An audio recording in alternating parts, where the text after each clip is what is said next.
This is Negative Cat by Sophie Blackall.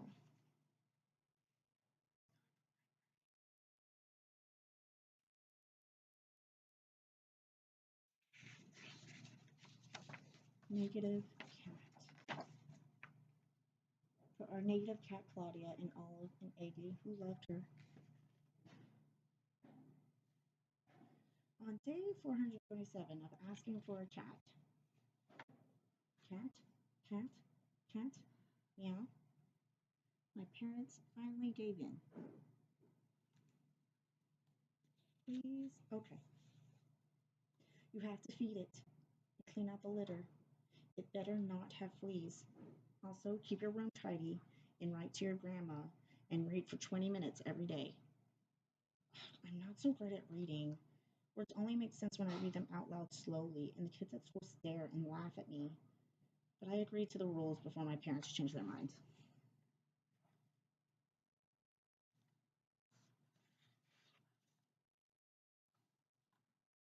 I'm getting a cat. I'm getting a cat. I'm getting a cat. Okay. There are a million cats in the rescue shelter, and I want to take them all home. But mom says only one. And I find him. The name on the cage is Pookie. That is no name for this cat. This cat is Maximilian Augustus Xavier, and we will call him Max.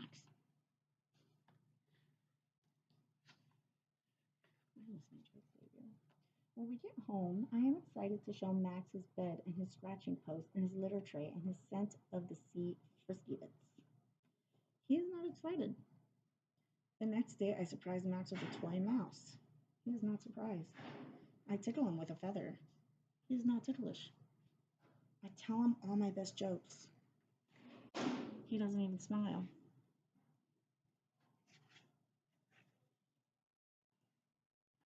At school, my friends go on about how excellent their cats are. Camilla can wear her cat like a scarf. Jack's cat can fetch a stick. Emilio's cat has its own Instagram. My cat stares at the wall. He's kind of negative. Your cat.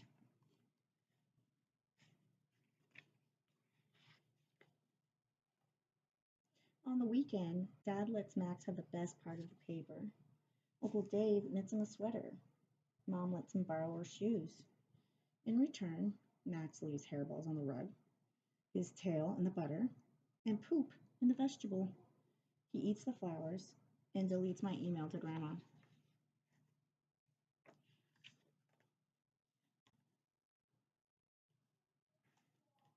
Everyone is mad at Max.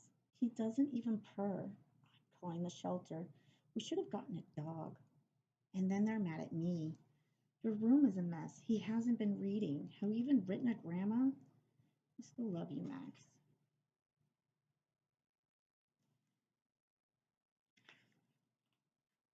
When the lady from the shelter comes, Max and I hide in my room. The grown ups talk on and on. Blah, blah, blah, commitment. Blah, blah, blah, responsibility. Blah, blah, blah, negative. I have an idea. It's our only hope. I tidy my room in record time. I reach for a book. I take a deep breath and begin to read slowly, out loud, the only way I know how.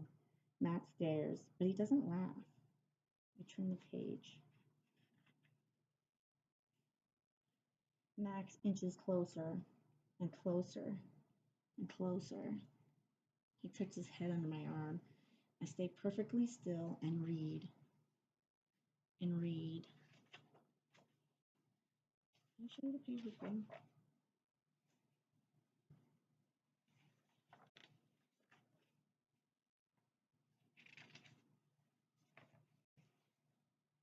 Right to the very end of the book.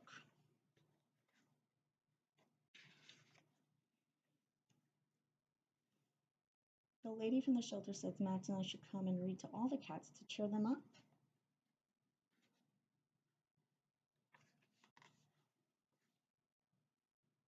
So we do.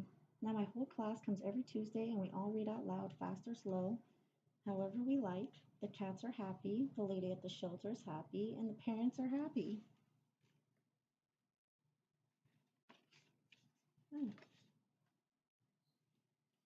Sort of. Can we please get a cat? Can we please get a cat? Can we get a cat? Can we get a cat? Can we get a cat? Can we get a cat? Cat? They all ask.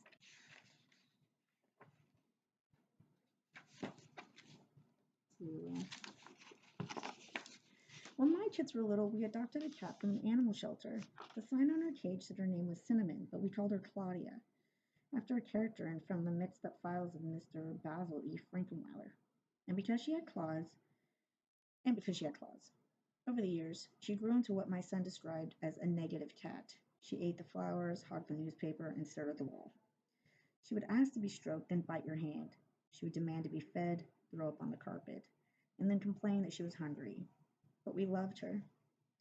A few years ago, I wrote a negative cat story but didn't know how to end it. I was about to put it away in the doomed file of unfinished stories when I read about something extraordinary happening at the Animal Rescue League of Berks County, Pennsylvania.